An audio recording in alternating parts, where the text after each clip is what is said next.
Number 13 है। Last video 12 में आपने देखा था कि हम इलेक्ट्रोलिसिस के बारे में डिस्कस कर रहे थे।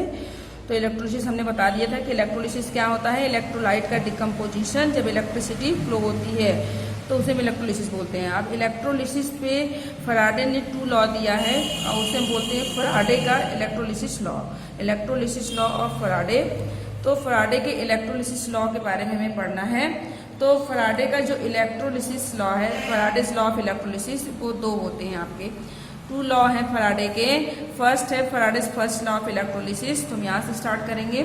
देखिए Faraday's first law of electrolysis क्या कहता है कि the mass of a substance deposited और liberated at the electrode is directly proportional to the quantity of electricity pass through the electrolyte. इसका क्या मतलब होता है? कहने का मतलब ये है कि फराडे के प्रथम विद्युत अपघटन नियम के अनुसार इलेक्ट्रोड पर एकत्रित होने वाले पदार्थ की मात्रा और इलेक्ट्रोलाइट पर पास होने वाली या क्वांटिटी ऑफ इलेक्ट्रिसिटी के प्रोपोर्शनल होता है। कहने का मतलब ये है कि इलेक्ट्रोड पर एकत्रित होने वाले पदार्थ की मात्रा जो है वो डायरेक्टली प्रोपोर्शनल होती है इलेक्ट्रिसिटी के क्वांटिटी पर।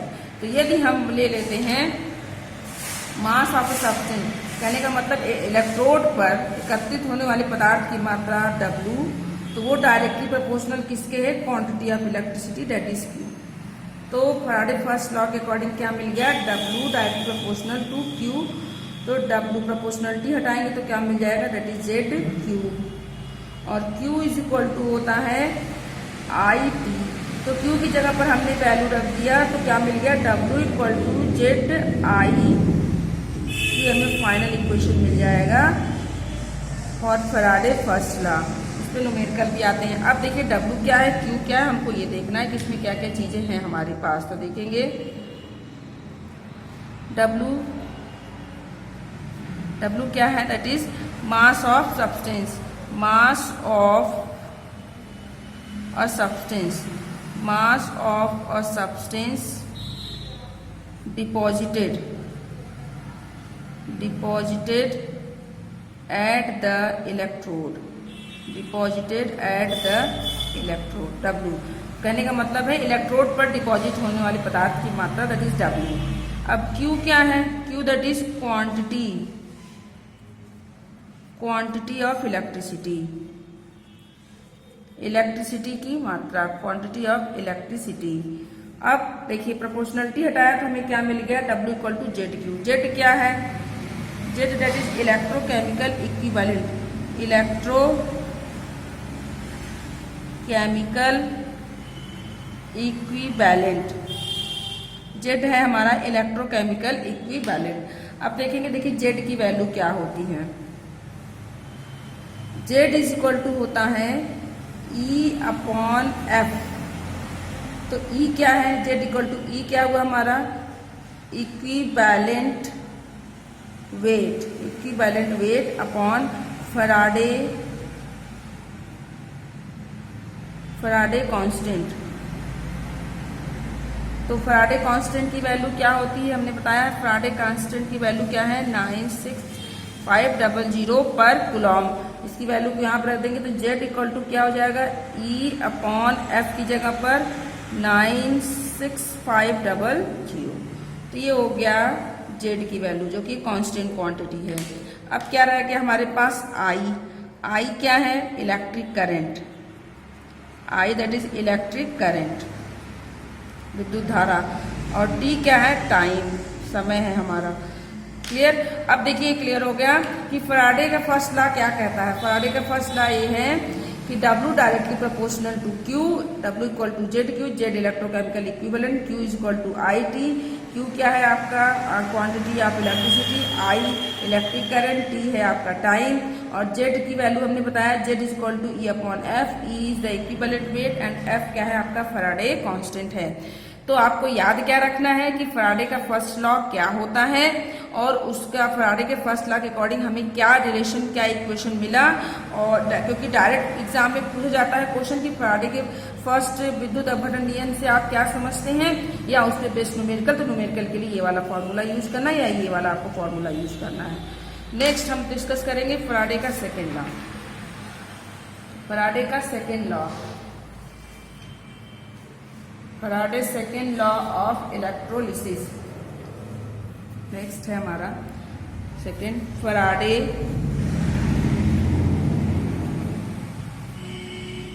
Second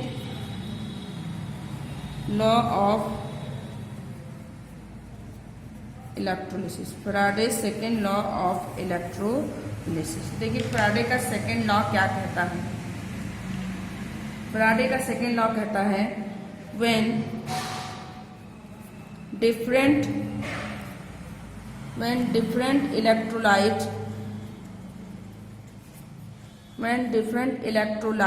are connected in series, then same quantity of electricity is passed through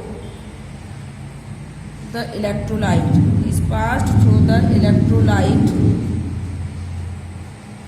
then the masses of substance deposited at electrodes are in the ratio of their equivalent mass। देखिए इसका क्या मतलब है, क्या कह रहा है। फैराडे का सेकेंड लॉ ये कहता है, पहली बात एक चीज इंपॉर्टेंट कि फैराडे का फर्स्ट लॉ जो है वो एक सेल में होने वाले रिएक्शन के बारे में बता रहा है। वो एक सेल के लिए बता रहा है, एक सेल में होने वाले इलेक्ट्रोलिसिस को डिस्कस कर रहा है कि एक सेल में जब इलेक्ट्रोलिसिस होगी तो इलेक्ट्रोड्स पर जो पदार्थ डिपॉजिट होंगे वो जो है आपके इलेक्ट्रिसिटी की क्वांटिटी पर के डायरेक्ट प्रोपोर्शनल होते हैं। लेकिन जो फैराडे का सेकेंड लॉ है इसमें एक से ज्यादा सेल को सीरीज में कनेक्ट किया गया है। तो फैराडे का second law for single cell, but Faraday first law for single cell, but Faraday second law for more than one cell। तो यहाँ पर क्या हो रहा है, Faraday second law में एक से ज्यादा when different electrolytes, एक से ज्यादा इलेक्ट्रोलाइट्स को जब सीरीज में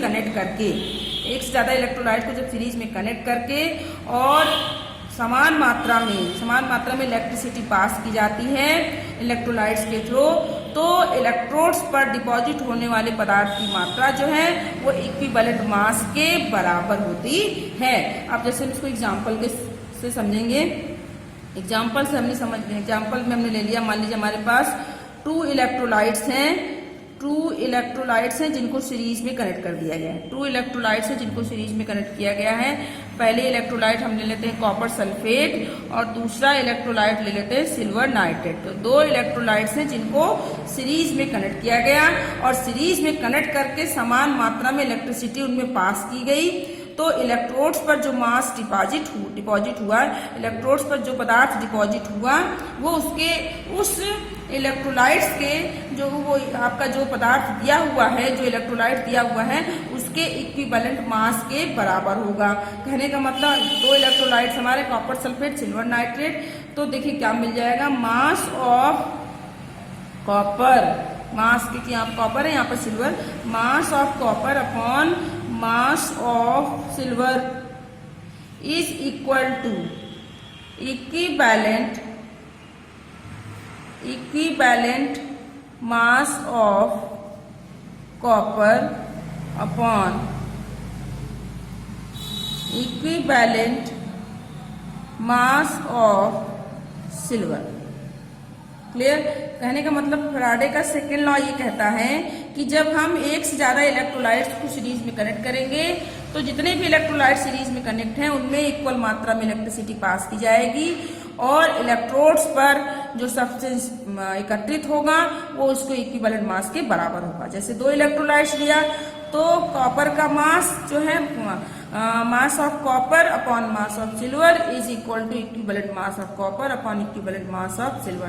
तो कहने का मतलब हमें रेशियो क्या मिल जाएगा, मास ऑफ कॉपर को मान लिया W1 तो मास ऑफ सिल्वर क्या हो जाएगा W2 and equivalent mass of copper equal to equivalent mass of silver that is E2। E2, तो ये रिलेशन मिल जाएगा।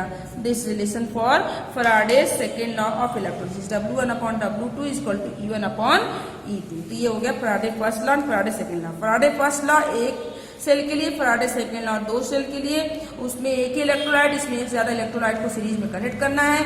वहां पर भी इलेक्ट्रोड्स पर पदार्थ एकत्रित हो रहे हैं, यहाँ पर भी इलेक्ट्रोड्स पर पदार्थ एकत्रित हो रहे हैं जब इलेक्ट्रिसिटी पास की जा रही है। लेकिन वहां पर इलेक्ट्रोड्स पर एकत्रित होने वाला जो पदार्थ था वो क्वांटिटी ऑफ इलेक्ट्रिसिटी के डायरेक्ट प्रोपोर्शनल था, लेकिन यहाँ पर इलेक्ट्रोड्स पर एकत्रित होने वाले पदार्थ की मात्रा जो है वो इक्विवेलेंट मास के बराबर होती है। कहने का मतलब इसको हम शॉर्ट में देखें कि हमने क्या इसमें डिस्कस किया, तो हमें मिल जाएगा। तो हमारे पास लॉ हैं, फैराडे के 2 लॉज है। Faraday first law of electrolysis short में, and Faraday second law of electrolysis, Faraday second law of electrolysis. तो क्या मिल गया, देखिए Faraday first law of electrolysis में क्या हो रहा है, W इज इक्वल टू क्या मिल गया, ZIT। और फैराडे के सेकेंड लॉ में हमें क्या मिल जाता है, W1/W2 is equal to E1/E2। ये हमें मिल जाता है फैराडे के फर्स्ट लॉ और फैराडे के सेकेंड लॉ ऑफ इलेक्ट्रोलिसिस से ही हमें क्लियर हो जाता है। तो इस फॉर्मूले को याद रखेंगे और इस डायरेक्ट भी इस पे क्वेश्चन पूछा जाता है और न्यूमेरिकल मोस्टली इस वाले पे फैराडे के फर्स्ट लॉ पे, तो इसको आप क्लियर रखेंगे। तो यहाँ पर हमारा फैराडे का फर्स्ट लॉ खत्म होता है और इसी के साथ इलेक्ट्रोलिटिक सेल भी। अब अगला टॉपिक हमारा नेक्स्ट होगा difference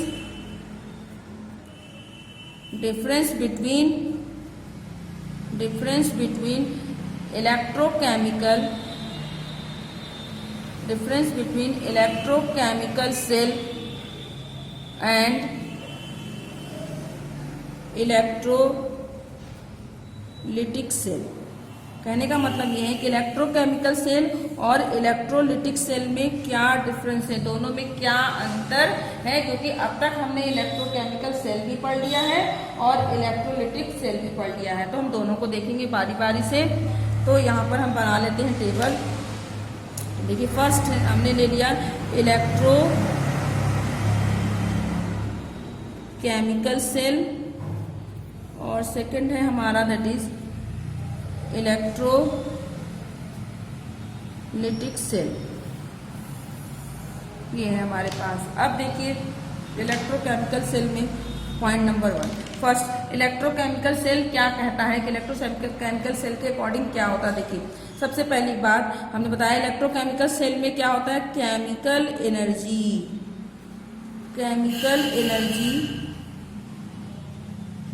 converted into electrical energy.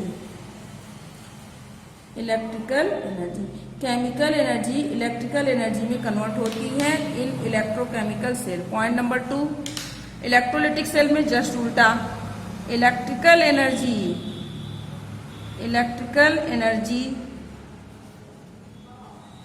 Converted into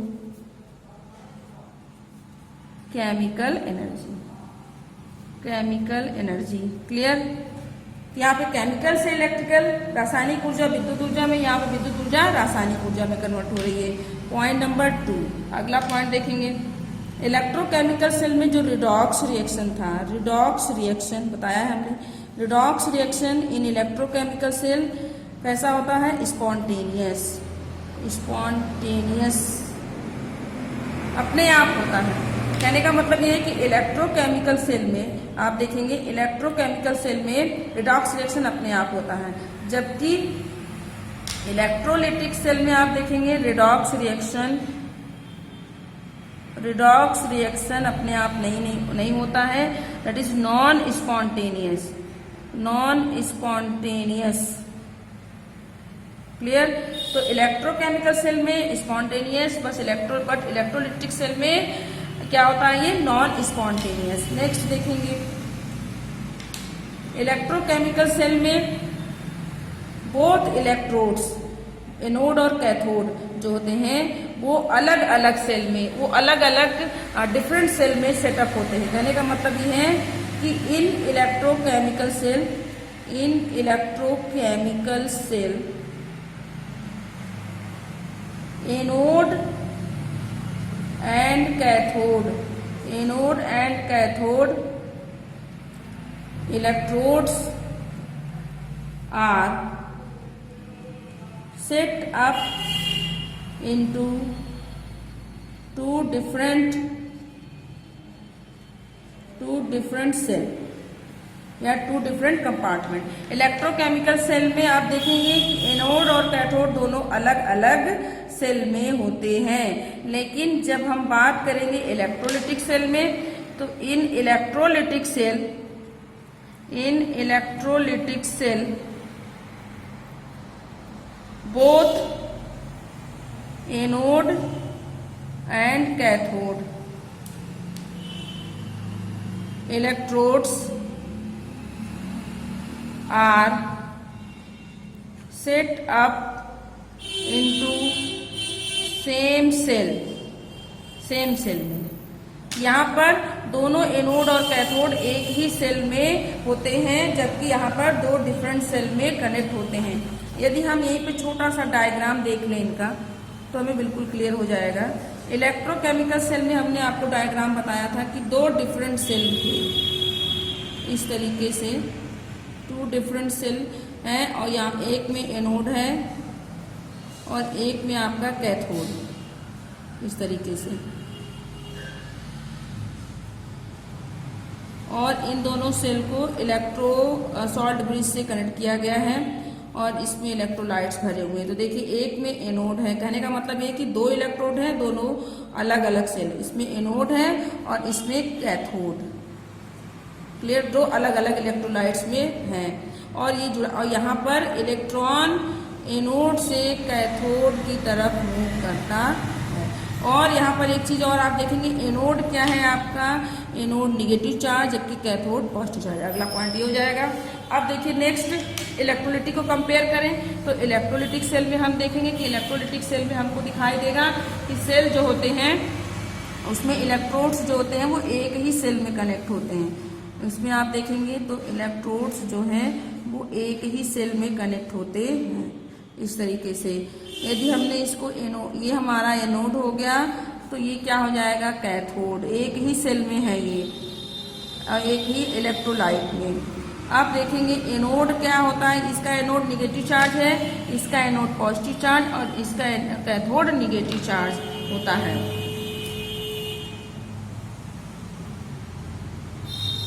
ये इस तरीके से जुड़े हुए होते हैं।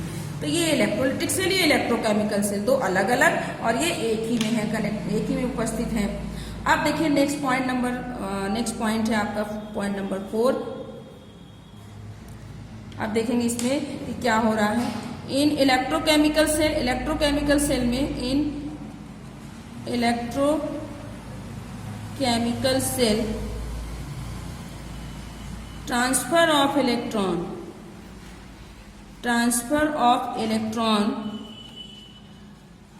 फ्रॉम कहाँ से कहाँ तक, फ्रॉम एनोड टू कैथोड। जबकि हम इसमें देखेंगे तो यहाँ पर चूंकि रिएक्शन नॉन स्पॉन्टेनियस, अपने आप रिएक्शन नहीं हो रही है, तो यहाँ पर जो इलेक्ट्रॉन होगा, the electrons are supplied by the external source. ये बाहर से इलेक्ट्रॉन, एक्सटर्नल सोर्स, बैटरी लगाते हैं, उसके बाद इसमें इलेक्ट्रॉन एंटर करते हैं। यहाँ पर इलेक्ट्रॉन अपने आप ट्रांसफर, अपने आप ही इसमें रिएक्शन हो रहा है स्पॉन्टेनियस, इसलिए इलेक्ट्रॉन एनोड से कैथोड की तरफ जा रहे हैं। लेकिन इलेक्ट्रोलिटिक सेल में इलेक्ट्रॉन जो है एक्सटर्नल सोर्स से सर्किट अंदर एंटर करते हैं। नेक्स्ट हम देखेंगे, नेक्स्ट पॉइंट क्या कहता है, इन इलेक्ट्रोकेमिकल सेल।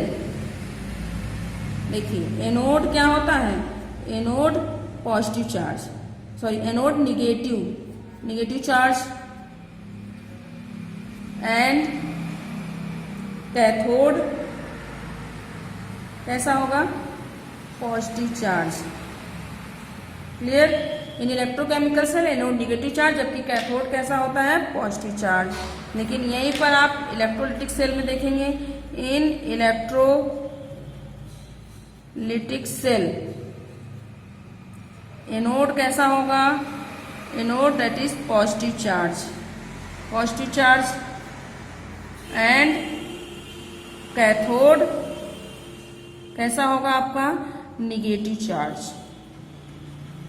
तो ये हो गए आपके इलेक्ट्रोकेमिकल सेल और इलेक्ट्रोलिटिक सेल में डिफरेंस। यहाँ पर आप इसको फिर से एक बार देख सकते हैं। देखेंगे इलेक्ट्रोकेमिकल सेल में क्या होता है, केमिकल एनर्जी इलेक्ट्रिकल एनर्जी में कन्वर्ट होती है, बदलती है, और इलेक्ट्रोलिटिक सेल में इलेक्ट्रिकल एनर्जी केमिकल एनर्जी में कन्वर्ट होती है। इसमें रिडॉक्स रिएक्शन स्पॉन्टेनियस अपने आप होता है, जबकि इसमें रिडॉक्स रिएक्शन अपने आप नहीं होता है। इलेक्ट्रोकेमिकल सेल में एनोड और कैथोड एक ही सेल अलग अलग सेल में उपस्थित होते हैं, जबकि इलेक्ट्रोलिटिक सेल में एनोड और कैथोड एक ही सेल के अंदर उपस्थित होते हैं। यहाँ पे non spontaneous, spontaneous, electrical energy chemical energy में, केमिकल एनर्जी इलेक्ट्रिकल एनर्जी में। अब आगे देखेंगे, अब हमने डायग्राम बता दिया। अगला देखिए, इलेक्ट्रोकेमिकल सेल इलेक्ट्रॉन किधर से किधर की ट्रांसफर होना, ट्रांसफर ऑफ इलेक्ट्रॉन किधर से किधर, एनोड से कैथोड। जबकि इलेक्ट्रोलिटिक सेल में इलेक्ट्रॉन जो है आपके एक्सटर्नल सोर्स से सप्लाई होते हैं। In electrochemical cell anode negative charge होता है और cathode positive charge. Electrolytic cell में एनोड पॉजिटिव होगा और कैथोड निगेटिव होगा। कभी कभी एग्जाम में अक्सर पूछ लेता है कि इलेक्ट्रोकेमिकल सेल और इलेक्ट्रोलिटिक सेल में, कहने का मतलब विद्युत अपघटनी सेल और विद्युत अपघटन सेल में, इलेक्ट्रोकेमिकल सेल और इलेक्ट्रोलिटिक सेल में क्या अंतर होता है। तो इन दोनों के बीच में हमने आपको अंतर बताया। इनमें से कोई भी आप अंतर 2-4 अंतर लिख सकते हैं, क्योंकि ज्यादा नंबर का क्वेश्चन नहीं आता है। तो इसको आप याद रखेंगे, डायग्राम भी बना देते हैं, तभी भी आपका डिफरेंस क्लियर हो जाएगा। नेक्स्ट वीडियो में हम डिस्कस करेंगे सम कॉमर्शियल सेल।